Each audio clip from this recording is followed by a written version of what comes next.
তুমি রণ হাজারি, হাজারি বাড়ির ছেলে। হ্যাঁ মানে কেন, কি হয়েছে পিউ? হাজারি টাইলটা আমি ইউজ করি না। খোদার কসম আমি তোমাকে মিথ্যা বলি না পিউ। তুমি রৌনক আহমেদ হাজারি জানলে আমি জীবনেও তোমাকে পছন্দ করতাম না। এটা তো একটা নাম মাত্র, আর আমি এই নামটা ইউজও করি না মা। মারামারি করো, ভয় দেখাও, একটা ছেলেকে মেরে পঙ্গু করে দিছো তুমি। পিউ তুমি কি বলতেছো?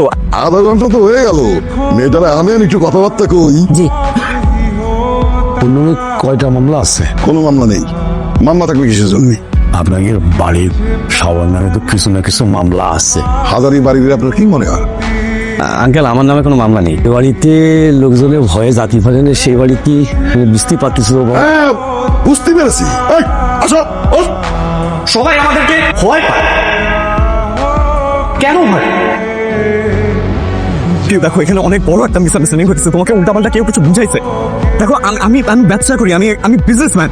হ্যাঁ আমি টুকটাক পলিটিক্স করি, ঠিক আছে, কিন্তু সেটা আমার ফ্যামিলি সবাই করে পিউ। আমি এভাবেই বড় হয়েছি।